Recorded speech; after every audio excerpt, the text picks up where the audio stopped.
Hello, everybody. This is Frank with Iron Age News. It's Tuesday, July 7th, 2:15 p.m. And I wanted to discuss something that also would come up at the famous Patrick Bet-David Florida gubernatorial mismatch, WWE style shit show, whatever you want to call that thing.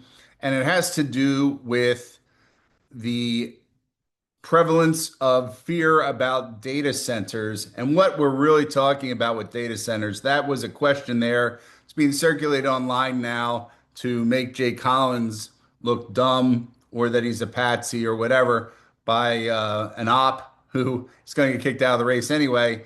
But in the meantime, he didn't trick Collins into admitting that you cannot, as a governor, just say, I'm not going to allow data centers. So what we're going to talk about here is for those of you who are upset with data centers, do not want them in your community, and think that somehow hiring a guy who's the equivalent of Mamdani to be a governor, well, you got to beat Byron Donalds, which is a lot of things going on there. But the fact of the matter is, what is the fear here and what is the actual threat? So I'm going to tell you, you should be planning before the pressure comes. And what this is something that any community, this is specifically for Florida, but any community, check your laws, should know about the data center situation. So off we go. Artificial intelligence is changing America. You cannot say that that is not happening. Along with it comes a new kind of infrastructure, and that includes a thing called the data center. Unfortunately, much of the public discussion has been driven by the fear rather than the facts. And we've all seen the headlines, million square foot facility in Wyoming, the death of ground owls and all kinds of other stuff, enormous electrical demand, massive water consumption, groundwater pollution, the sound of that machine as it goes along during the day, and communities that are worried that a data center is about to move into their backyard. In Florida alone, proposed projects have generated concern from Palm Beach up into Central Florida. The problem is that almost every one of these projects gets labeled simply as a data center, and that tells you almost nothing. So, not all data centers are created equal. A small enterprise data center, there's a name for you, serving a hospital or a bank has a very different infrastructure need than a regional cloud facility. Both are dramatically different from the new hyperscale 2 billion square foot AI campus that may consume hundreds of megawatts of electricity and occupy those millions of square feet. If we're going to have an intelligent discussion about this, which is crazy talk, we first need to understand what we're talking about. The second misconception is that these facilities can simply arrive in a community and consume unlimited electricity and water with no oversight, or that they will somehow get through the permitting process faster. This is not just slipping a condo in near the beach, guys. They cannot do that. In Florida, for example, every significant project must navigate a lengthy capital L approval process, including that involving local zoning, building codes, environmental permitting, utility capacity reviews, traffic studies, stormwater management, fire protection, and public hearings. Depending on the project, state and federal agencies may also be involved, which in this, state and federal agencies will also be involved. These projects don't simply appear overnight. The real issue isn't whether data centers should exist. The real question is, where do they belong? How large should they be? And what conditions should apply before they are approved? And that's where I believe many communities are making their biggest mistakes. Citizens often become involved only after the construction equipment arrives or after a commission has already voted. That's how the commission likes it. That's why you have to have constant vigilance as to what is going in front of your county committee or your city council, whatever you want to call it, depending on where you live. Because by then, many of the most important decisions have already been made. The best opportunity to influence development occurs much earlier, which is during comprehensive plan updates, zoning code revisions, planning board hearings, and public discussions about future land use. Those terms that I just used usually have a committee or chair, some type of chairman of that at the county level and usually at the city level. Monitor the items that come up before them for review. A lot of times they slip in real quiet on these kind of things and you won't catch them until later. But if you are monitoring those groups, planning board especially, zoning code revision, especially with this, you are likely to catch it. In other words, the most important meeting may be the one that happens before a single developer has even purchased the property. Usually, you'll see, as we've had in my area, the original owner has to go and pretend that they're going to do all the work in front of the planning board, even though we all know that the property has been purchased pretty much straight up by developers. That gives you that whole I've owned the land for a long time thing, blah, blah, blah. I'm not here to judge these people, but that's a lot of the times you'll hear that trick. So, as we're saying, the most important meeting is going to be the one that happens before the single developers even purchase the land. That leads us to a principle here for you guys in your communities across Florida. Start with planning before pressure. Instead of waiting till a controversial application is filed, cities and counties should decide in advance what standards make sense for large computing facilities, which zoning districts are appropriate. How close should they, how close can they be to residential neighborhoods? Who pays for electrical infrastructure upgrades?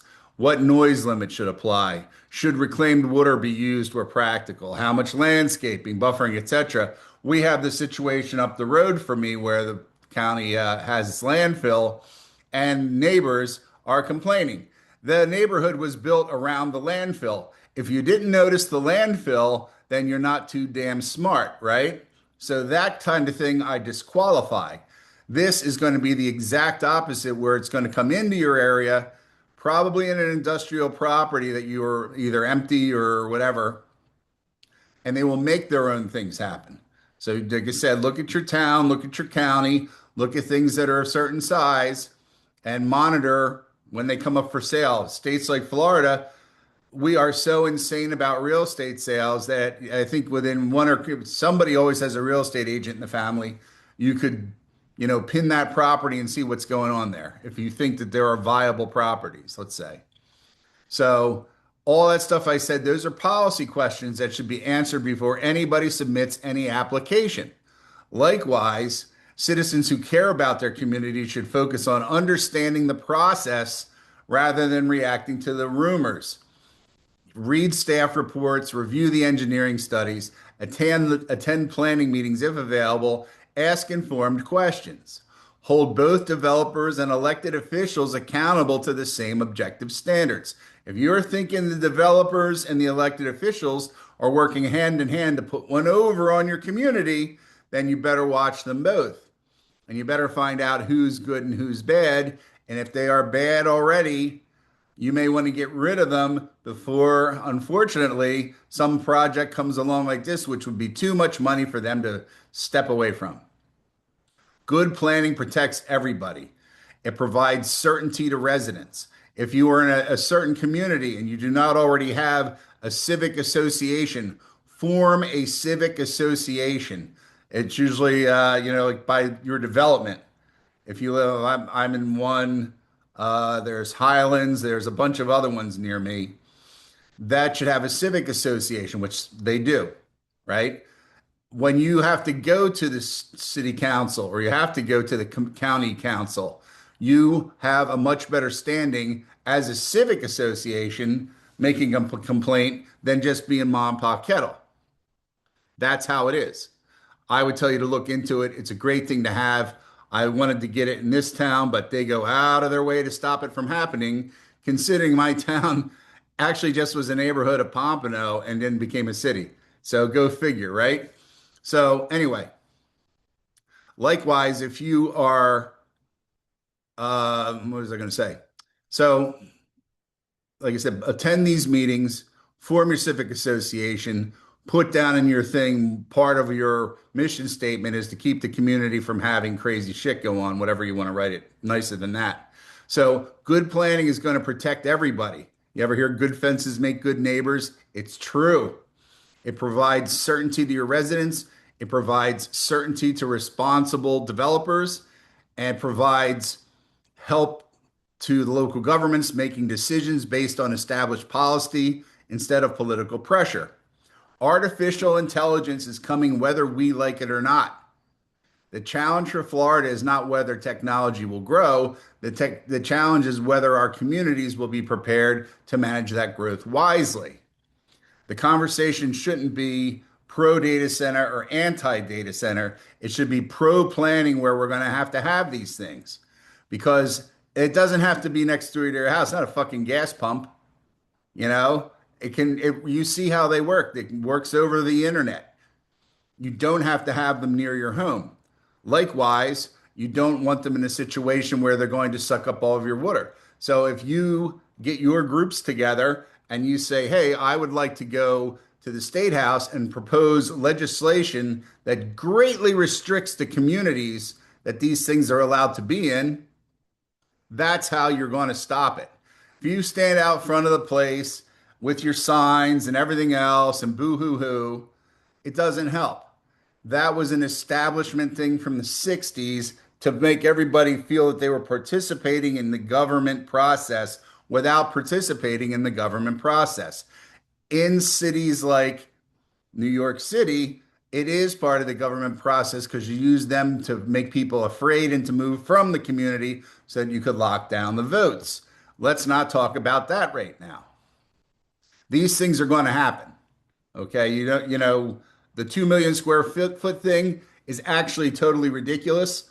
If you were that kind of person that likes to do research, you would find out about these tax breaks that they're all getting. You would make sure to follow up with what President Trump had put out there, which was that they have to be forced to generate their own electricity. They also should have to have the water uses monitored. There's a lot of things that you can do as a citizen on this, but not after it starts to break ground, you know?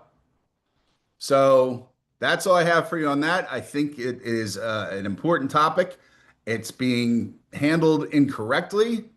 I didn't like the way that all three people brought up that thing during the Florida governors because, you know, Byron's not going to do shit. But Fishback lied to the people. Paul Renner should have known better. He sort of lied to the people, but he was going along with some other things. And unfortunately, Collins, who actually knew the procedure, was able to be outmaneuvered to make it sound like he was pro that, where he is not pro that. He's saying something similar to what I said, except there are buts and ands that he did not add. And that is what I have the problem with the Patrick Ben David show, that it was just a fucking sham. And it was Patrick trying to make some clicks and be that gatekeeper that he usually is. That's just me. So, any other questions or comments, you can bring them here. We have a lot more information on how the data center setup works. Like I said, if you're a personal investigative journalist or something, look at the income tax credits or the tax credits that are involved in this. They're huge. And the thing is, I think they're getting them even when they can't build the building. So, would you put it past somebody to take money and not do anything at all? I wouldn't put it past them, but I don't own a Leering Center, so I don't know. Otherwise, that's about it. Have a good day. It's Tuesday, July 7th, and that's about all. Goodbye.